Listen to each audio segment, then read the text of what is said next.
You're watching Telecom TV from the TIP Summit at the Fyuz 2022 event here in Madrid. We're going to be talking now about network automation with NTT DATA, and joining me on our panel discussion today, I have from my immediate left, Fernando Rex, who is Partner Head of Network Business and Operations Services Practice for the Telecom Sector Europe with NTT DATA. And next we have Fernando Rubio, who's Telecom Executive Director at NTT DATA Europe and Latin America, and Dahyr Vergara, who is Telco Director, Head of OSS at NTT DATA for EMEA and Latin America.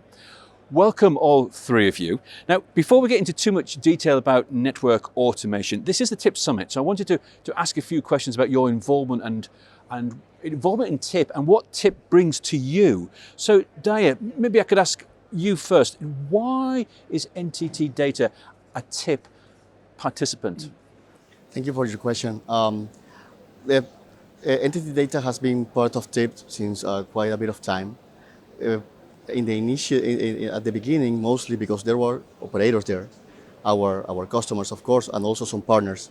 There was a lot of noise there, but then we found out what was all the fuss about. It was all about collaboration. Okay? So the first thing that I wanted to point out is we can collaborate very openly, very freely. We can discuss technical stuff, but also business stuff. We can discuss standards. We can discuss basically whatever we want in the different groups. So we're here for the groups. We're here to collaborate. We're here to discuss. That's the first part. But going into more specific things, we can build and we can collaborate to build our products also here. So we can test whatever we think is suitable for the telecom sector, try to test it with conceptually and technically, and then go to the market and do a very cool stuff with our customers and also with our partners. And that is also the other thing. Partnering is really nice here. It's really easy. It's really natural for partners to meet each other here, and also to find ways to collaborate. Not also in projects and in specific things, but also in defining what to do next. Okay, for example, Open RAN, for example, OSS, for example, the many different things that we have at Telco.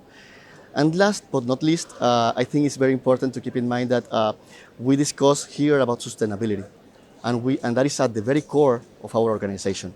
So we try not to only make products and sell them to our customers, do consultancy, do projects, but also to enhance how we live, how we connect people, how we collaborate. If we don't, if there was not the possibility to connect people remotely, now there is the possibility to do that. For example, because even in this very scenario, there have been scenarios in which, in collaboration, we build those networks for people, for example, in 4G or even 5G in the near future, and enable better connectivity for them. Great, that's all very good to hear. So let's move on to look at practicalities and what difference being a TIP participant means. Fernando, could you tell us how TIP's test and validation framework has helped you in your product development?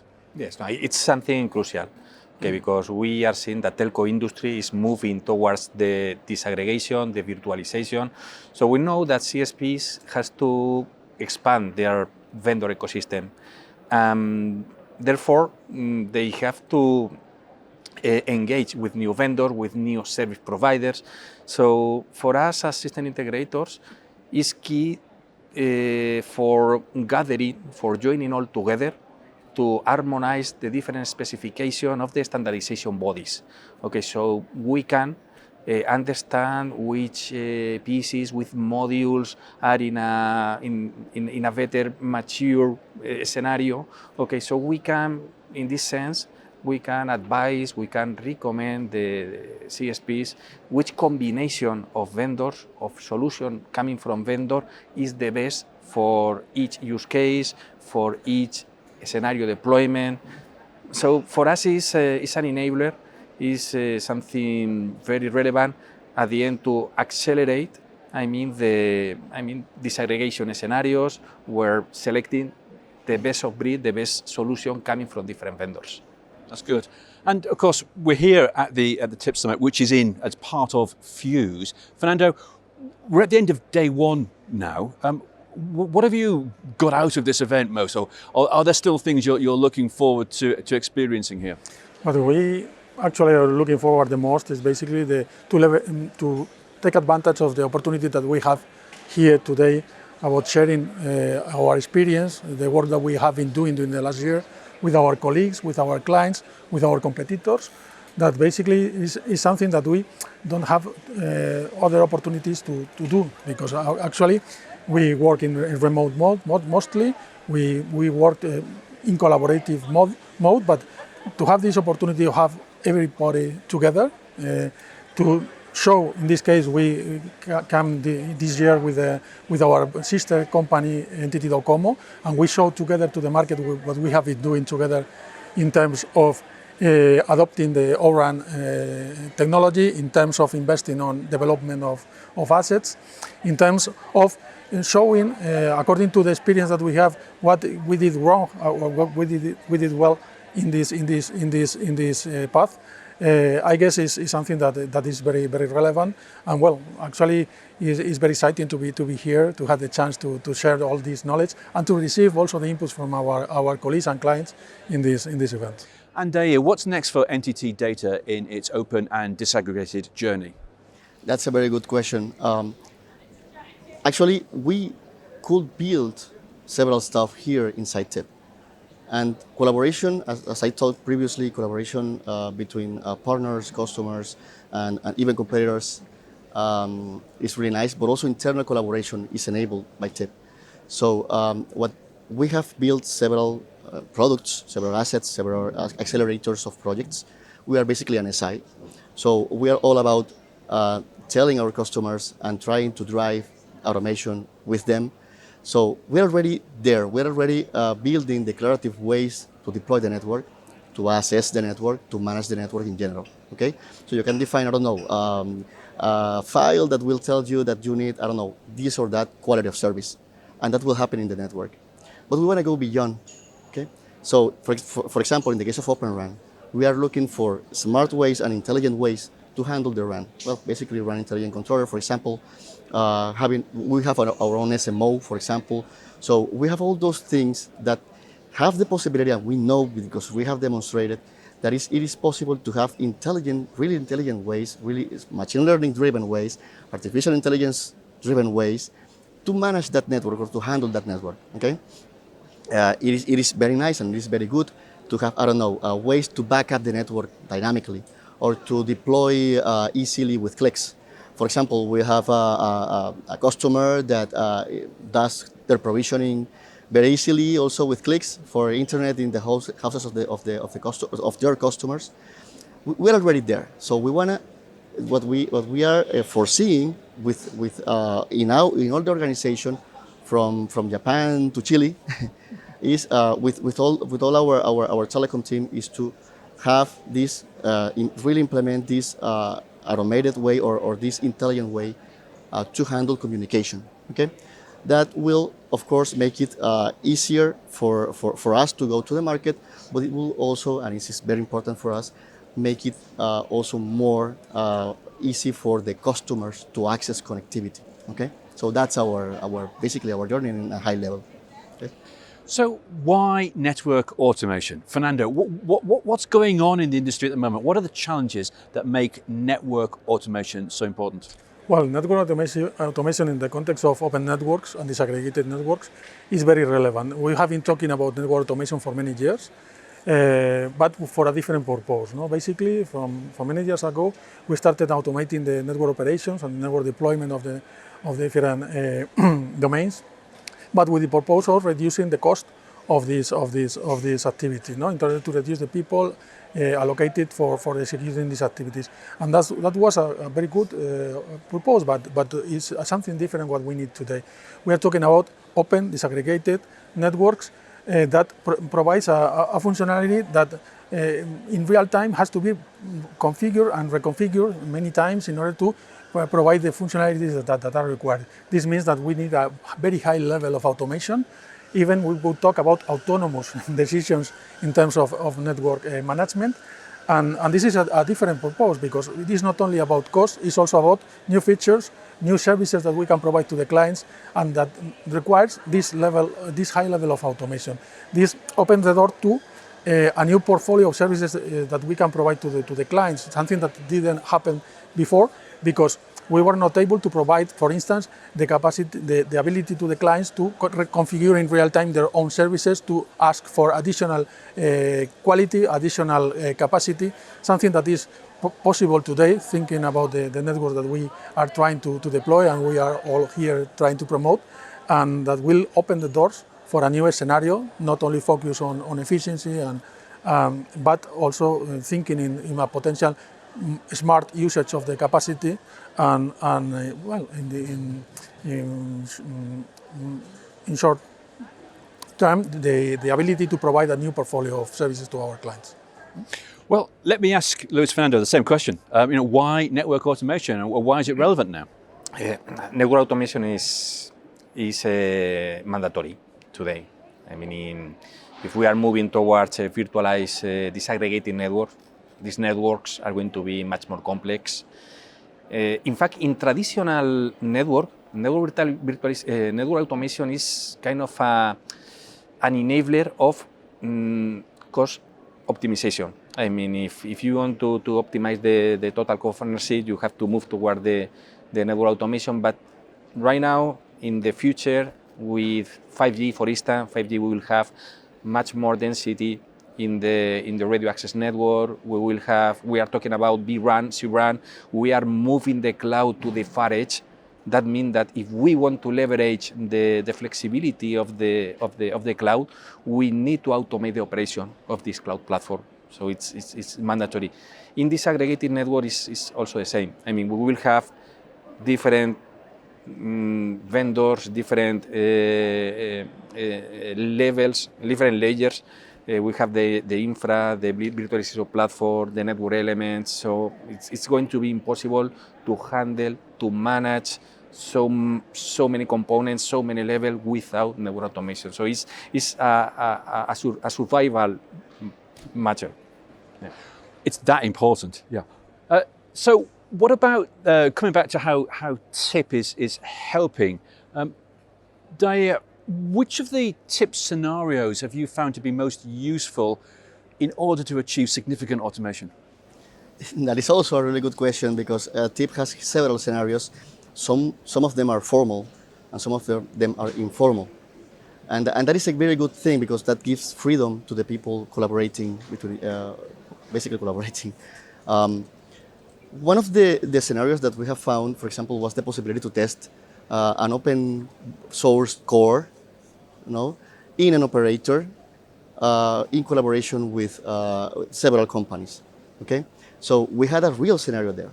We needed to test. It doesn't matter if it's successful or failed. You will learn, first of all. Second of all, you can create a product from there. And third, you can definitely demonstrate to customers the power to use even open source software to build stuff. Okay, so that is one of my favorite scenarios. We took the possibility to build that, to test that, to understand the gaps, to know how far could we go with what we had, and to be like in the arena. It's R&D, pure R&D, down in the streets. If I will. So that is a very good scenario, because that makes you think on how to actually do things better.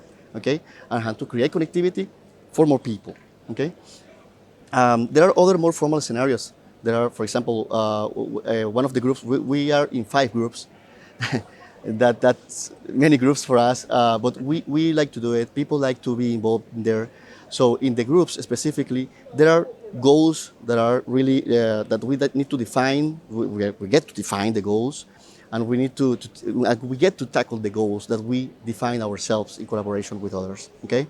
So for example, for OSS, we have found really nice way to define what is, for example, the OSS for a network as a service operator. What needs to be in that OSS for that specific kind of telco that back in the time, maybe, I don't know, 7, 8 years ago, was not so common.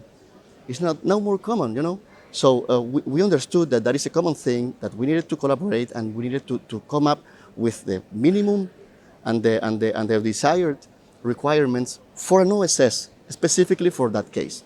Okay, and that has been extremely useful for us, for our company, for our customers, and also for our competitors. Why not saying that? It's a good thing to have it. It's a good thing to have that competition and that way to understand the experiences from one another, so that we can come up with the best way to establish or to define and build these solutions and this consultancy and the actual connectivity given to the people.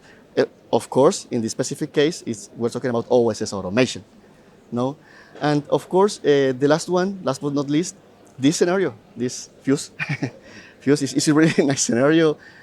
We get to meet a lot of people. We get to know what are some companies doing. For example, in the case of automation for the RAN, automation for the core, automation for the transport networks, whatever. So we go away from here with ideas, and it has been only half a day. And my head is really full of things, really full of stuff, and I like it. I like it very much. Okay. Well, let's talk about some more ideas now. What about the role of the systems integrator and the presence of network disaggregation? Luis Fernando, can the industry kind of drive a lever between the two to increase and improve efficiencies? Yes, I think it's about collaboration, okay, between network operator, vendors, system integrators. The telco industry is opening, is disaggregating, CSPs are embracing new vendors. So they have a huge challenge. I mean, they have to solve how they orchestrate, how they integrate different vendors, okay, in a way that they have never done in the past.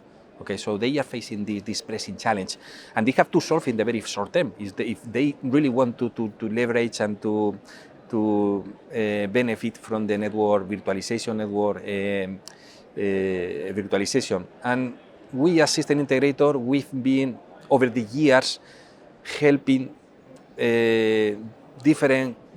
helping clients in doing these kind of things in the traditional IT world. I mean, in the BSS, in the customer engagement, in the channels. So this is very familiar for us. We have soft skills to deal with potential conflicts between vendors, to ensure that the end-to-end vision. That these skills, this experience combined with our network expertise, it can represent a huge advantage for the telco operator, and we can help them in solving the problem of integrating and orchestrating different vendors. Well, one last question, because this is a telecoms industry, it's a telecoms business. Fernando, what's the business benefit of network automation in open and disaggregated networks? Yeah, I spoke a little bit about it before in the previous question. For the business, this could mean a huge transformation, let me say. No, we are not using the network in order to sell, in order to provide new services to the clients, because we have been very limited during the last years. Through the open and disaggregated networks, that is a concept that can be applied to any domain of the network. We can apply to the access, to the core, to the fixed or the mobile. All of these can be virtualized, can be deployed in an open and disaggregated mode. Open the door, as I said before, to a new universe of services that we can provide to the users. This means a new business for the CSPs and also for other companies that will be able to deploy network. This is very relevant. We are not talking only about public network deployment, but also about private networks. And this is basically all of these combined, because we're not talking about 5G, but we have Open RAN, we have network slicing, we have many things that all together provides a new universe of possibilities of thinking in new services. This means new business for the companies, and obviously for the integrators as well, because there is a big complexity in order to deploy and operate all these different combination of technologies. And well, basically will represent, from my perspective, the full transformation of the current business for telecom that we know today, because in the near future we will be thinking about very different things, very different services, and the relationship with our clients will be absolutely different. It's been very good talking with the three of you. Thanks so much indeed for sharing your views on network automation. Thank you for having us. Thank you very much.